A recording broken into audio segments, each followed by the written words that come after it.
Hello everyone and welcome back to this Football Manager 2017 experiment where we take a look at what would happen if the top 4 leagues in Europe had no players. Now, in the first 2 episodes we took an in-depth look at both the Premier League and the Spanish First Division 1 year after this experiment had started to take place. And today we're going to take a quick look at Serie A and the Bundesliga, and then we're going to go ahead 5 years in time to see where all these leagues have gone and who is dominating in Europe. So, starting with Serie A, you can see that Roma won the league by 3 points, 109 points on the board, 36 wins, 1 draw, 1 defeat. It is quite an impressive record. And Roma and Juventus far and away ahead of everybody else in that league, which is quite surprising. I don't think we've seen too many places or too many leagues where that has happened in such stark detail, with just 1 or 2 teams running away with it. Now, somebody did point out in the comments that actually when you release all of the players, it doesn't automatically increase their transfer and wage budget. So one of the reasons that a lot of these players are not getting re-signed is actually that the clubs don't have that big a wage budget anymore because they're still limited at 300 grand a week. That was one of the theories anyway. I don't know if that's true, but it would certainly explain an awful lot. Now, if we look at this table, you can see Roma winning the league, Juventus second, Fiorentina third, but then there's quite a consistent run down the points table. Not too much difference in there, but a lot of teams below 40 points, which we've seen quite often. And right in the bottom, Torino getting just 19 points. Now, if we just start to go through some of these teams, starting maybe with Roma, if we have a look at their transfer history, you can see they have brought in a lot of players. Now, this is one of the few occasions we've seen a team really go all out there, and they have done some real business as well. They've brought in Handanovic, who's a great keeper. Bentaleb's a good young player. Lemina isn't too bad either. He's now worth £27.5 million, a youngster. Milik as well, the Polish striker, £33.5 million valuation on him. Other players, Jesus Vallejo from Real Madrid has come in. Januzaj's come in. Adama Traore's there. Zakaria Bakale. Karim Benzema is there as well. He is a great little snap up from them. Kurt Zuma's a good defender. Marco Reus coming in. And then you've got players like Insigne, Marion, Christian Eriksen as well. I mean, Roma have probably done the best business of anybody. Gabbiadini as well. I don't think anybody's managed to do anything quite that good. Their senior squad looks pretty impressive at this point. If you sort them by their positions, it's a very, very strong squad, and they're actually in probably a better position than they were when this experiment started. So they're probably the only team that have actually managed to do that. Juventus, if we have a quick look at their transfers, we can see they've also done a similar thing, which is why these two teams are so far ahead in their league. I mean, they brought in Emre Can, which is a very good signing. Begovic in goal. Alisson's another goalkeeper there. Belotti. Apparently Manchester United are after Belotti as well, or were after him anyway, worth £30.5 million. Gomez, Jose Gaia, a very good left-back from Valencia. Not sure who some of these players are. Fofana's a good player as well. Mustafi from Arsenal. De Siglio coming in as well, the full-back. Stefan de Vrij. Or Vrij. So they've not done as well as Roma, I would say, but they've still really gone for it and brought in a lot of very, very good players. So these two teams really could make Italy the dominant league going forward, depending on what the other clubs do this summer around Europe. Now, Fiorentina finished third, but didn't do anywhere near as well, and you can see why. They've not really signed anybody on free transfers, which is a little bit strange. Kevin Prince Boateng probably the best that they've done. Inter Milan, what have they managed to do? They've signed a few more, but not many.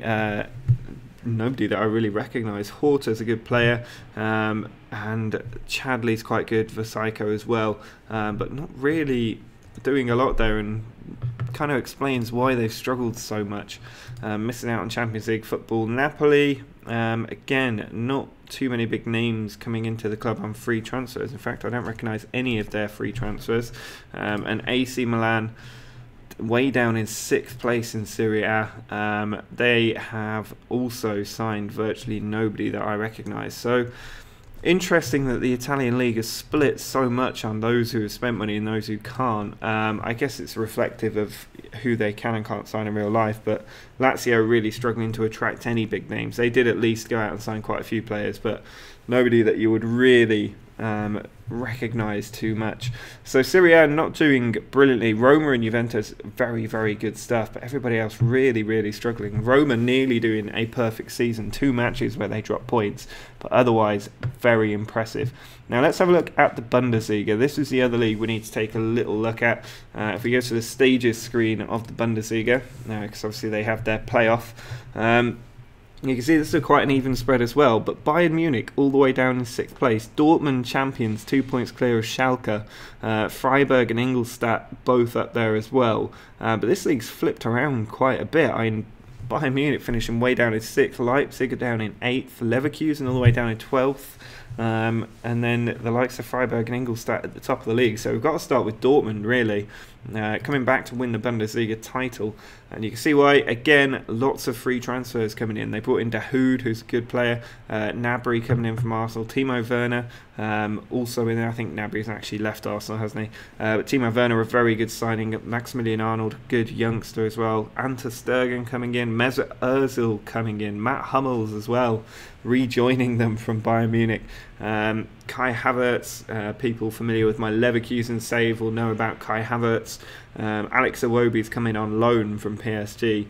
Thomas Muller in there as well. So they've done very good work bringing in the likes of Thomas Muller, who will certainly help them. Mesut Ozil as well.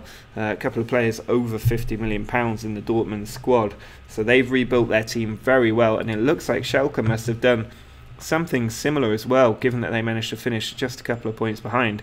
They've actually spent a bit of money, not too many players on the free transfers though, although there's a few at the bottom here. They brought in Mario Götze and Kennedy, but I don't really recognise too many of the other players, so that's why Dortmund won the league. But they've done really well to come second there. They didn't draw a game all season. They win or they lose, and that's that. Freiburg up there as well in 3rd place, sort of the best of the rest really, and they did go out and get a lot of free transfers in. No big names though, because they were never going to attract names like that. We got Wolfsburg up in 5th place. They brought in nobody and have managed to finish 5th. So what does that say about Bayern Munich? If we look at their history, they're now managed by Diego Simeone. You can see they brought in Lewis Holtby on a free. They've got Stefan Bell there, but they've not signed anybody. It's really quite bemusing as to why this has happened. So let's have a look at their finances, and you can see they have got a bit of a wage budget. They're just not spending it. They've got £3.5 million in the wage budget, and they're not spending it. So maybe that theory goes out the window a little bit, because I really do not know where they're putting that money if they're not bringing players in. Leverkusen finished all the way down in 12th, probably self-explanatory. They didn't bring anybody in except for players on loan. But I think next season we could see a lot change, because they will reset their transfer and wage budget. So even if at the end of the first season they said that they only had 200 grand left in the wage budget, that would now go up to £3-4 million for some of the big clubs.